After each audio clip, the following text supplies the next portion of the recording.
Mesdames et messieurs, bonsoir. 15 h au Caire, l'heure de notre journal en langue française. Et tout de suite, les principaux titres. Le président Abdel Fattah el-Sisi examine avec le directeur de l'autorité du canal de Suez la stratégie du développement du canal.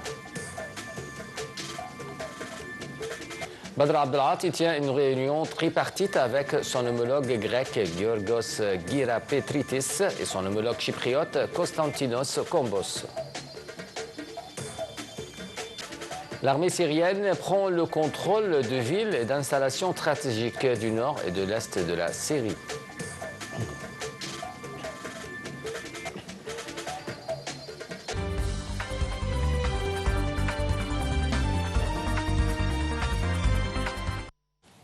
À la une des actualités, le président Abdel Fattah el-Sisi s'est réuni avec le directeur de l'autorité du canal de Suez, Oussama Rabia. Au cours de la réunion, le président el-Sisi a enjoint de poursuivre la mise en œuvre de la stratégie du développement du canal de Suez, de sa voie maritime et de toutes ses infrastructures afin de maintenir sa compétence la plus haute. Le chef de l'État a également fait le suivi du développement de l'arsenal du sud de la mer Rouge. Il a abordé les taux d'accomplissement et les calendriers de la mise en exécution dans le cadre des efforts visant à localiser l'industrie maritime et à consolider le partenariat avec le secteur privé. À cet égard, le président el-Sisi a insisté sur l'importance de la contribution à assurer les besoins des ports égyptiens en remorqueurs. Il a également souligné la nécessité de développer et renouveler la flotte de la pêche maritime.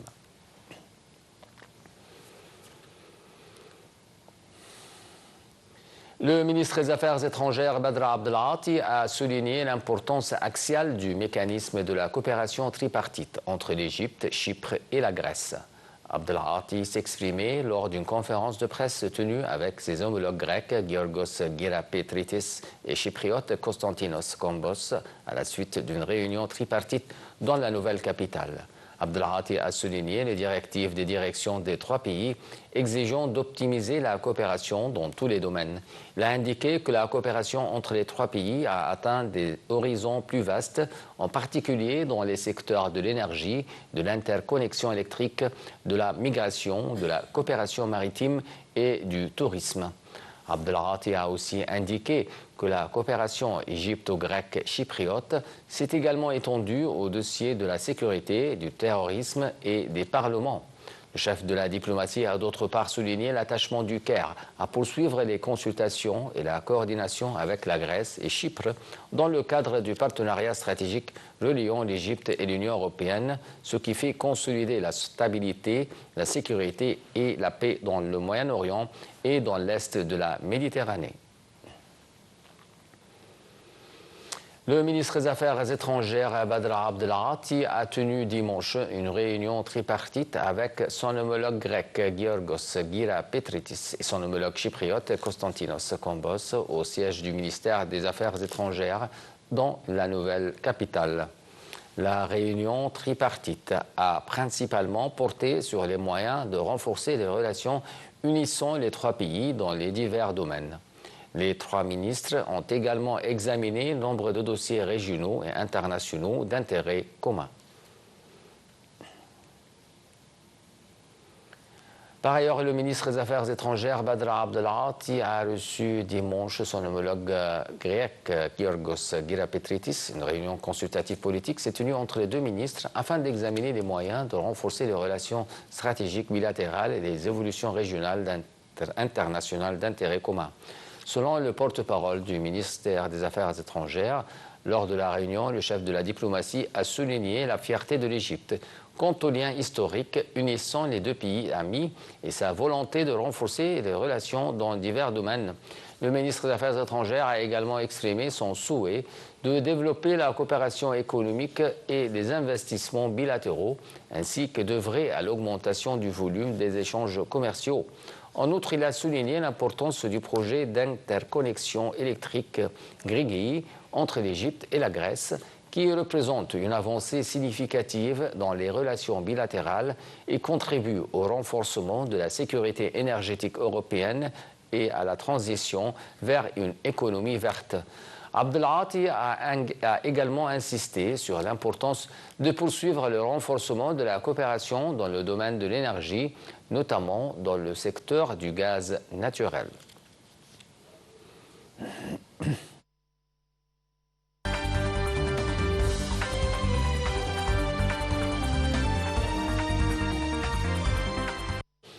Des sources sécuritaires ont annoncé que l'armée syrienne a pris le contrôle de villes et d'installations stratégiques du nord et de l'est du pays, dont les deux champs pétrolifères El Omar et El Tanak. L'armée syrienne a ainsi délogé les forces démocratiques syriennes de ces zones. Au sud, les forces démocratiques syriennes se sont retirées dimanche à l'aube de tous les secteurs sous leur contrôle dans l'est de la province de Deir ez-Zor. Le gouvernorat de Deir ez-Zor a annoncé que toutes les institutions publiques resteraient fermées dimanche et a appelé les habitants à rester chez eux. À Tabqa, les forces gouvernementales sont déployées avec des véhicules blindés et des chars autour de la ville et patrouillent dans les rues, aux magasins fermés. L'agence de presse syrienne officielle Sana a affirmé que les forces démocratiques syriennes ont fait sauter les deux ponts menant vers la province de Raqqa, coupant la ville sur des zones sur la rive occidentale. Cela est intervenu après que l'armée syrienne a affirmé dimanche avoir pris le contrôle d'une localité stratégique du nord, progressant au prix d'intenses combats face aux forces démocratiques syriennes.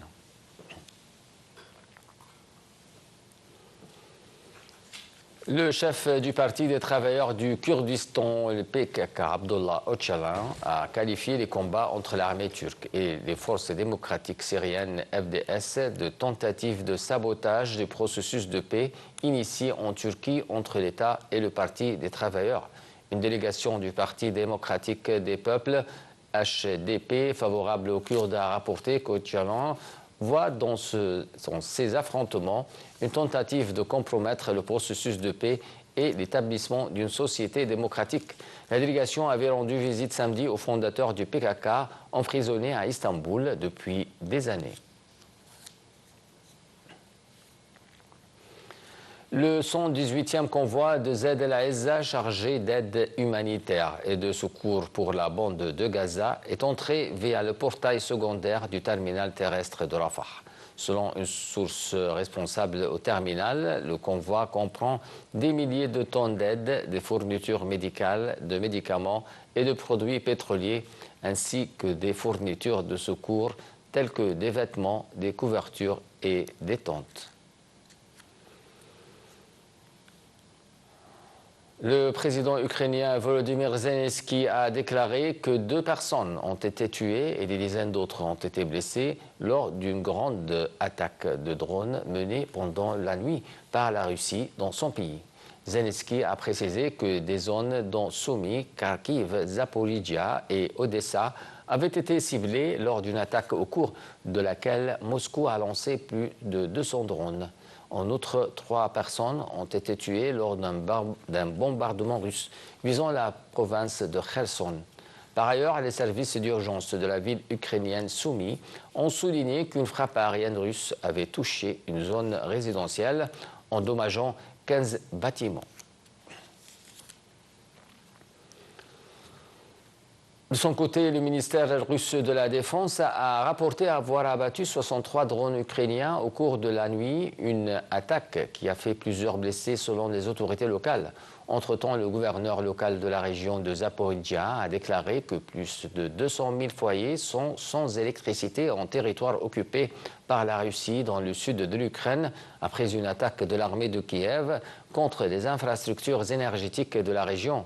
Selon lui, 213 000 abonnés et 386 localités de la région de Zaporizhia sont actuellement privées d'électricité à la suite de cette attaque.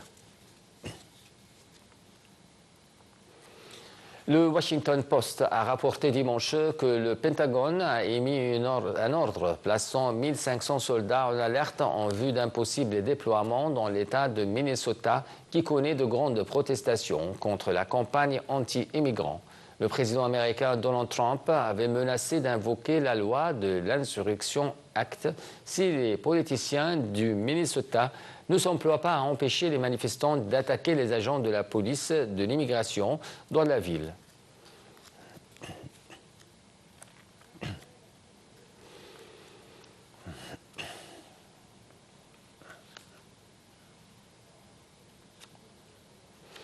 Et en Indonésie, les secours ont annoncé avoir localisé dimanche des débris du petit avion ayant disparu la veille dans l'est du pays, sans signe à ce stade des 10 personnes qui étaient à bord. Les autorités ont perdu samedi après-midi le contact avec cet appareil à Turbopulse de la compagnie Indonesia Air Transport. Selon le chef de l'agence de recherche et de secours, les équipes dépêchées ont identifié ce qui semble être le fuselage, la partie arrière et les hublots de l'avion. Une unité de sauvetage a également été déployée par voie aérienne afin de retrouver les passagers. L'aéronef transportait 3 fonctionnaires du ministère des Affaires maritimes et de la pêche qui étaient en mission de surveillance aérienne des ressources de la région, ainsi que 7 membres d'équipage.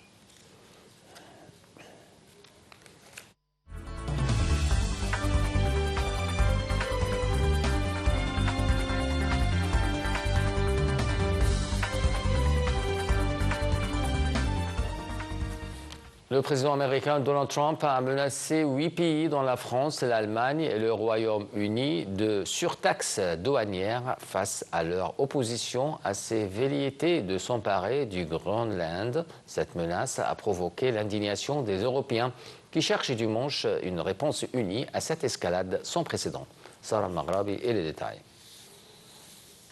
Depuis son retour au pouvoir il y a un an, le président américain parle régulièrement de prendre le contrôle de l'immense territoire autonome danois, invoquant des raisons de sécurité nationale face aux avancées russes et chinoises en Arctique. Le président américain écrit sur Truth Social que le Danemark, la Norvège, la Suède, la France, l'Allemagne, le Royaume-Uni, les Pays-Bas et la Finlande se sont rendus au Groenland dans un but inconnu. Selon lui, ces pays qui se livrent à ce jeu très dangereux ont pris un risque inacceptable. Il a menacé ces pays de leur imposer de nouveaux droits de douane jusqu'à un accord soit conclu pour la vente complète et intégrale du Groenland. Cette surtaxe de 10% sera effective à partir du 1er février et pourrait s'envoler à 25% au 1er juin. Une réunion d'urgence des ambassadeurs de l'Union européenne est prévue dans la journée à Bruxelles, tandis que le président français Emmanuel Macron devrait s'entretenir dans les heures à venir avec ses homologues européens au sujet de cette crise inédite entre membres de l'OTAN. L'Union européenne a mis en garde contre une spirale dangereuse, une très mauvaise chose à juger le Premier ministre britannique Keir Starmer, quand son homologue suédois a assuré « Nous ne s'en laisserons pas intimider ». Des menaces tarifaires inacceptables, a dénoncé Emmanuel Macron, promettant une réponse unie de la part des Européens. Le ministre danois des Affaires étrangères s'est dit, lui, surpris par les annonces de Donald Trump.